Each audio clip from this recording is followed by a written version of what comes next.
As I said before, this vision sets off all of the different events that take place in the book of Revelation. And I'm sure you're familiar with some of those very strange events that are recorded there. I just want to share this picture with you. This is by Roland Smith, who's an artist who has worked with the New Church in England and produced a number of cards based on the book of Revelation. They're quite interesting. It's important for us to realise the Lord, of course, is a theme, a common theme that holds the book of Revelation together. And we have this vision of the Lord, but we have another later on in the book. We have the Lord as the rider on the white horse. And what I want to just say is that as we read, particularly chapters 1, 2 and 3, one of the things you'll notice is the description of the Lord in chapter 1 is carried over into chapters 2 and 3. And so there are certain aspects of that description which are used in reference to each one of the churches, and they can give us some clue as to what we're talking about when we're talking about each of those churches. But Swedenborg writes this. He says, there is prefixed to each description of a church a divine characteristic that indicates the subject treated of. It is so prefixed because everything of the church is from the Lord, and indeed from his divine human.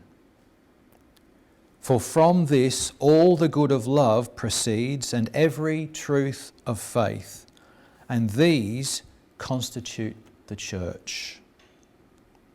So the first thing to realise about this description of the Lord that John gives us is it's not just poetic, it's not just descriptive, there's actual significance there. And the connection with the letters written to the churches, there's real significance, there's something to be learnt in that description. So I just want you to hold on to that. But what I really wanted to dwell on today was this. So John writes, and when I saw him, I fell at his feet as dead, but he laid his right hand on me. I wonder whether you noticed those words as we were going through. As we look through the Bible story, there are a number of occasions where we have this sort of thing takes place. People fall down for some reason before someone or something. So there are a number of places where people are said to fall down before the Lord. We had one with Moses. When he comes to the burning bush, he is said to fall down. The wise men, when they come to visit the baby Jesus, they fall down and worship him. Peter, similarly, before the Lord. The demons that the Lord casts out in his natural life often are said to fall down before him. Jairus, when he approaches the Lord to have his daughter healed, falls down before the Lord. We have the Samaritan who is healed, falls down. There are many occasions where people fall down before the Lord, but there's also other occasions where they fall down before people. So, for example, Joseph's brothers are said to fall down before Joseph. Right at the end of the book of Genesis, as when Jacob has passed away, they realise that their fate is in Joseph's hands, and so they fall down before him. Ruth falls down before Boaz in the book of Ruth. The Lord tells the story of the unforgiving servant, so that the servant falls down before the king and asks that his debt is released, but then also someone falls down in front of him and asks that their debt is released also. So what does it mean? Well, it's a gesture of humility. It's also a gesture which is seeking or acknowledging some mercy in some way. And when we talk about this, when Swedenborg talks about this particular verse, he says that it's really an acknowledgement that of ourselves we have no life. It's a recognition of the death, in actual fact, that is inherent in all of us.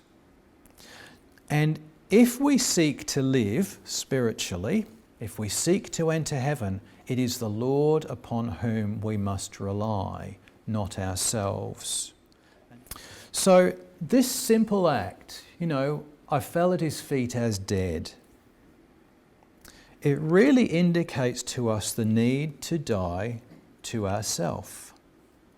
The need to put everything of self aside so that what is of the Lord might flow in. So here's a couple of other verses for you. The Lord said this, "If anyone desires to come after me, let him deny himself and take up his cross and follow me." And I also related it to this. Now, this is the Lord speaking about himself, but it equally applies to us. Greater love has no one than this, than to lay down one's life for his friends. We are urged to lay aside our life for the life that our greatest friend, the Lord, offers to us. Over a number of years, I have met people who have been unable to do what John does in the book of Revelation. They've been unable to recognise the darkness that is inherent within. They've been unable to admit their own guilt, certainly to others, but possibly also even to themselves. And what I've noticed happens in those times, in those people, is they can spend a great deal of time trying to create an external heaven. Trying to get the circumstances of their life just right so that they're happy. Or they might spend a great deal of time trying to manipulate the people around them to make them feel happy. They also spend a great deal of time in judgment of others, because when they're unable to get what they want from the people around them, what they do is they find fault with those people. They don't see the fault within themselves. And ultimately what happens is those people end up angry at the world and angry at God. You see, we need to put all of that darkness that is within aside.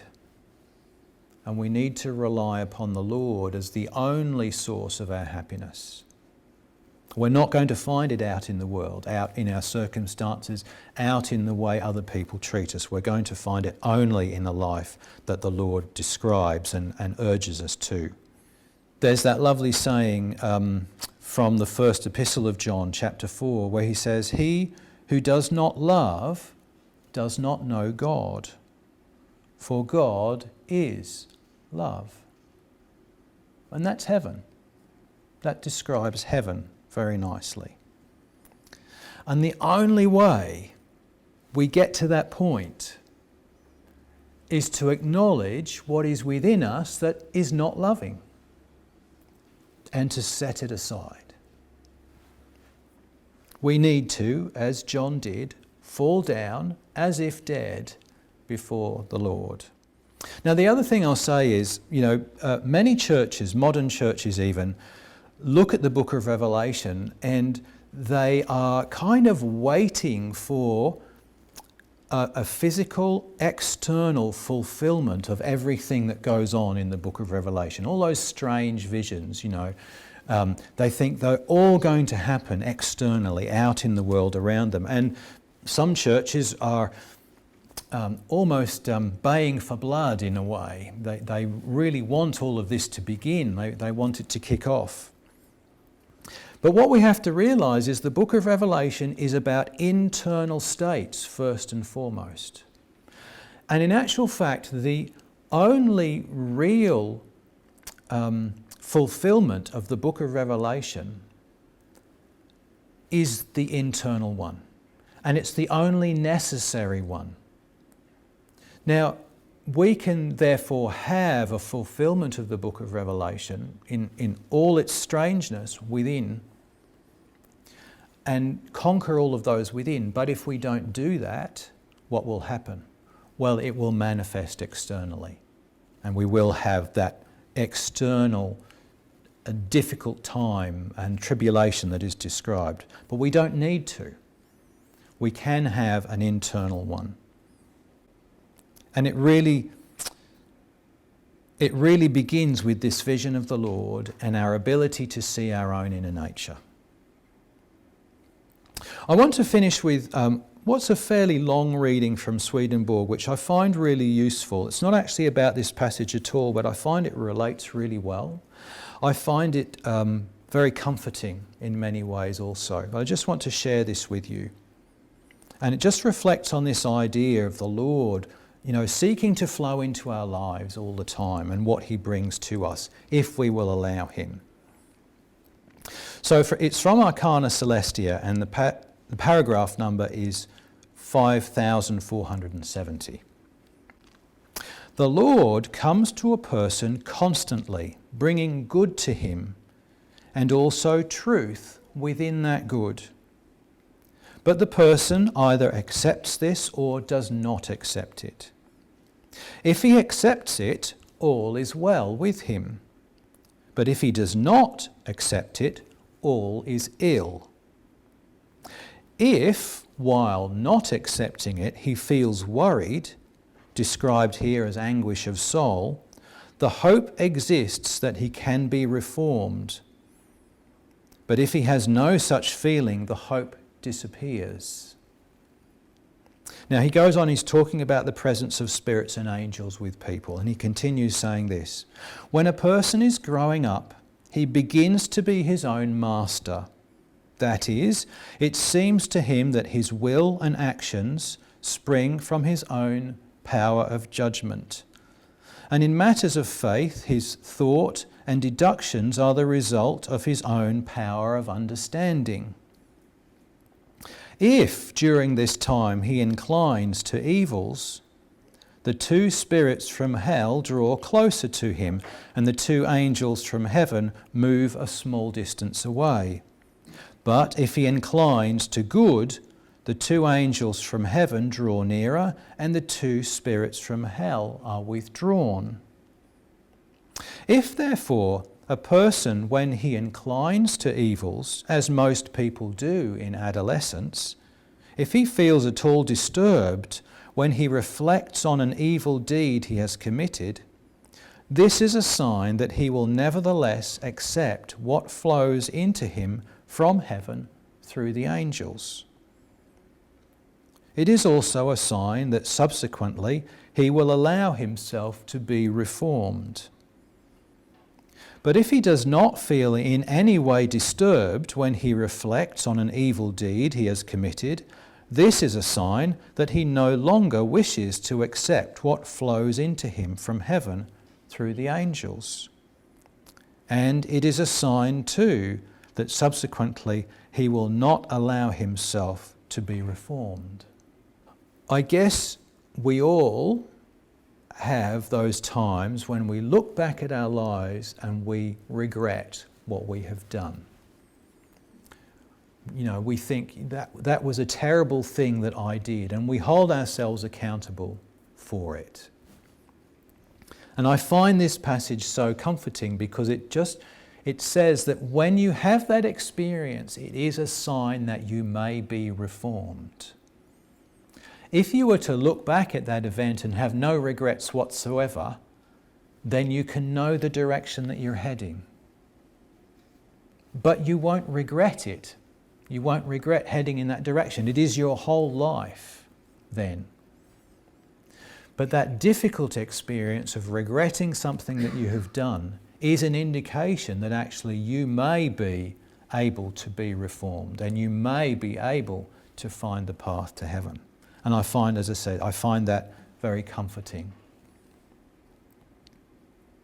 So I'm just going to ask you in the week ahead, where is the heaven that you seek? Is it outside you? Is it getting the circumstances of your life just right so that you'll feel happy? Is it making sure that the people around you treat you well? Or is it looking within and seeking to establish and receive the life from the Lord that the Lord seeks to give you. So it's just worth reflecting on that, I think, in the week coming up. And I'd invite you again, if you have the opportunity and time, reflect on that reading from Revelation chapter 1, that vision of the Lord that John has, and see if you too can fall down before the Lord.